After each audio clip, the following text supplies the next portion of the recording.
Bueno, chicos, entonces muchas gracias a todos por estar en este Pechacucha. El día de hoy, bueno, mi Pechacucha lo nombré El Camino Simple a la Riqueza, y he querido que sea pues como una breve historia sobre cómo ha sido eso, mi evolución en relación con el dinero y bueno, también como ese camino a la independencia financiera y un retiro temprano. Sí, ahorita vamos a hablar un poquito al respecto. Entonces, para comenzar, bueno, el crédito donde corresponde, de hecho el título de mi Pechacucha lo tomé de este libro, súper recomendado por cierto, y vamos a hablar un poquito más de él más adelante, que es El Camino Simple de la Riqueza. Y bueno, vamos a estar hablando de más libros. Vamos a rebobinar todo. La historia comienza por allá a finales de 2020, digamos como que en ese momento, pandemia, todo el tema. Y bueno, yo tengo que decirlo, estaba como que en un momento down, digamos, con temas de autoestima. Estaba así como poco yo allí en ese sillón, sí, con ciertas dificultades de autoestima y en ese punto hice lo que todo adulto responsable haría, ¿sí? Que es ir a preguntarle a Google, ¿sí? Entonces, pues esta es más o menos la imagen que tengo hoy de lo que me arroja. En ese momento tenía unos resultados muy similares y entre todos esos libros que me encontré esta joya, ¿sí? Que se llama Los dones de la imperfección de Brené Brown. Ella es una, digamos, es investigadora acerca de la vergüenza, ¿sí? Y entre todas las cosas que menciona en su libro, bueno, yo creo que voy a resumirlo portando muchas cosas, pero relativo al mundo del dinero, lo que saqué fue esta palabra, el concepto de suficiencia, ¿sí?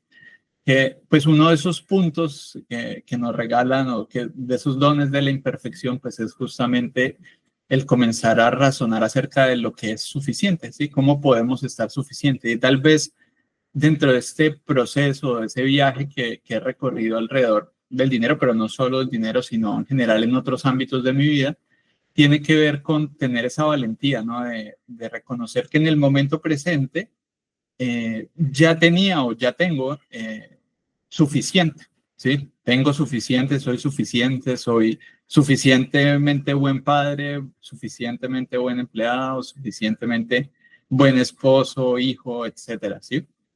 Y ese proceso, digamos, o ese concepto de suficiencia, poco a poco me llevó a seguir las migajas, un poco así como Hansel y Gretel, ¿no? Que les dejan migajas, pues bueno, siguiendo las migajas que deja esta autora, Brené Brown, me fui y me encontré este otro libro, El alma del dinero, también bien interesante, así como lo expresa el título, pues conversa un poco sobre la profundidad o de qué manera le podemos dar profundidad al dinero, ¿sí?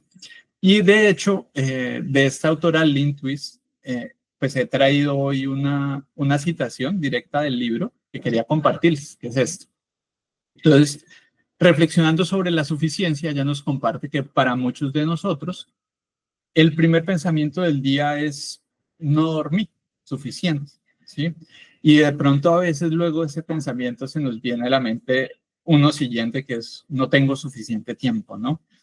Y puede que eso sea verdad o no, pero ese pensamiento de no tener suficiente se viene a nuestra mente a veces de forma casi automática, ¿no? Y casi que ni nos da tiempo de cuestionarlo, de examinarlo, que ese es un punto que a mí me dejó reflexionando mucho, ¿no? De qué manera se vuelve casi como un pensamiento automático y el resultado es que terminamos gastando muchas horas escuchando, explicando, quejándonos o preocupándonos de todo aquello que no tenemos suficiente, ¿sí? No tenemos suficiente ejercicio, no tenemos suficiente trabajo, no tenemos suficiente rentabilidad, no tenemos suficiente tiempo al aire libre, no tenemos suficientes fines de semana para hacer todo lo que quisiéramos y por supuesto no tenemos suficiente dinero nunca, ¿no?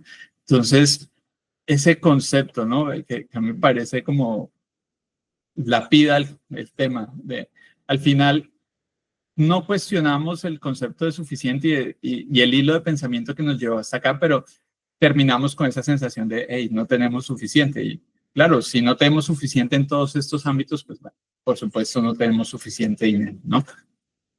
Y entonces, en ese proceso, y no me juzguen por eso, me sentí ya suficientemente listo para emprender e investigar un poco más acerca de qué era este mundo de la independencia financiera, ¿no? Como que ese proceso de sentirme suficiente en varios ámbitos involucró de cierta manera el mundo del dinero, y por eso terminé leyendo sobre este movimiento que aparece allí en la búsqueda, FIRE, que es Independencia Financiera y Retiro Temprano.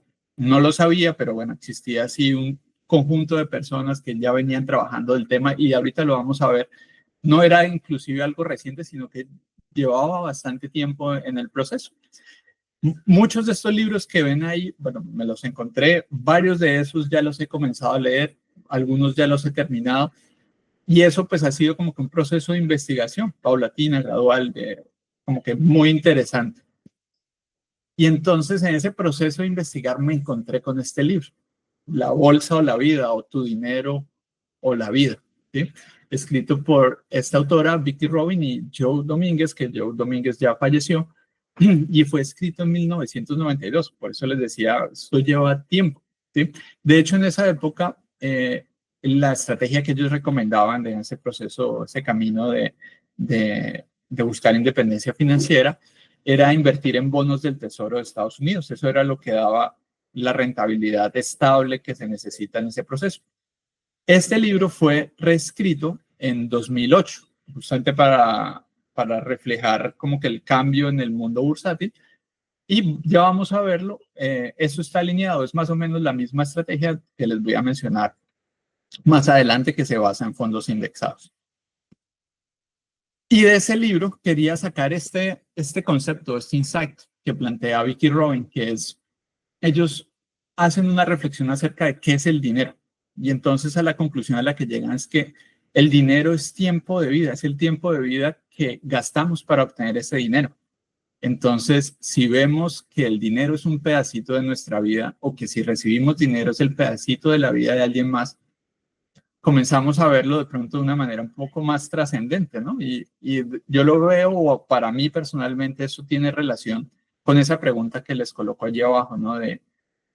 Comienzo a preguntarme, bueno, ¿cuál es el sentido que le quiero dar a mi vida? Sí, y de alguna manera en ese sentido, en ese proceso de convertirme en la persona que quiero ser, pues me pregunto, hey, ¿qué uso le voy a dar, o cómo el dinero que recibo y el dinero que doy, cómo está alineado con mis valores, cómo están alineados con esa persona que quiero ser? Y digamos que eso ha sido como parte del proceso, el poder reconocer que el mundo del dinero, que a veces lo veía, ¿no? Como con esa noción de, no, business are business, ¿no? En el mundo de los negocios, o en el mundo, entonces de pronto es un mundo donde el dinero, sí, no, está alejado de los valores, a comenzar a integrarlo, a verlo como que, hey, en la realidad, el dinero lo puedo ver como algo, o una manera de manifestar también esos valores que quiero vivir, ¿no? Y de allí salté a este otro libro que ya les había mencionado, El Camino Simple de Riqueza, que en realidad expone pues un camino muy simple. Ahí se los he puesto como de forma muy resumida, no tiene nada de innovador, ¿no? Gasta menos de lo que ganas, invierte el excedente, evita las deudas. Casi que diríamos, no me tengo que leer un libro para seguir ese camino, ¿no? Es simple, pero ¿dónde está la novedad? La novedad lo voy a poner en términos mucho más simples, creo que puede tener como que más detallitos, pero lo saqué en dos insights. El primero de esos es que tener una estrategia sólida de inversión, voy a ponerle ahí algo más, de inversión en bolsa, no es complicado. Y la verdad es que cuando comencé con todo este tema, yo iba con la mentalidad de que, bueno, voy a darme la tarea de aprender economía, aprender matemáticas, aprender estadística, hacer todo ese trabajo. Yo de veras pensaba, dije, no, pues si es necesario, la verdad, en este proceso de buscar suficiencia, vale la pena hacerlo, ¿sí? Y cuando me puse a leer, me di cuenta, me llevé la sorpresa de que ya el trabajo lo habían hecho, ¿sí? Y buena medida de ese trabajo se lo debemos a este señor que está allí, que es John Bogle, murió hace poco, que fue el creador del primer fondo indexado en 1976. Miren que este proceso lleva años, y parte de lo que buscó hacer este inversor de Wall Street fue justamente lograr que el mundo bursátil o el mundo de la bolsa de mercado fuera algo asequible y que pudiera funcionar para el inversor de a pie, así como ustedes o como yo, ¿sí? Entonces, esa fue el primer insight que saqué del libro. Y el segundo es que esa estrategia solo tiene una decisión por tomarse y es cuál índice seguir. ¿Sí? Cuando me refiero a un índice, me refiero a un índice como el SP500, que tal vez es bastante conocido, o este que tengo ahí abajo, el Financial Times All World, que son índices que siguen un gran conjunto de empresas, ¿sí? Una muestra bastante grande de lo que es el mercado.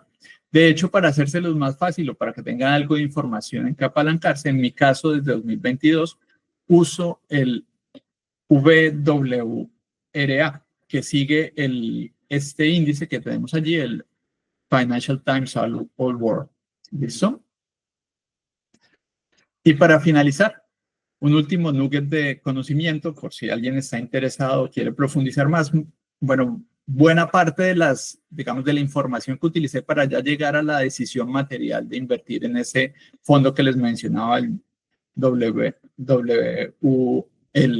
VWRA, la obtuve de este foro que se llama Bogleheads. Justamente tiene información específica para personas como nosotros que invierten desde fuera de Estados Unidos y van a encontrar información gratis, libre, pueden hacer preguntas, etcétera, súper interesante. Se las dejo allí y si tienen alguna duda o quieren saber algo más, bueno, acá estoy y bueno, me pueden preguntar o súper contento de escucharles a través de WhatsApp.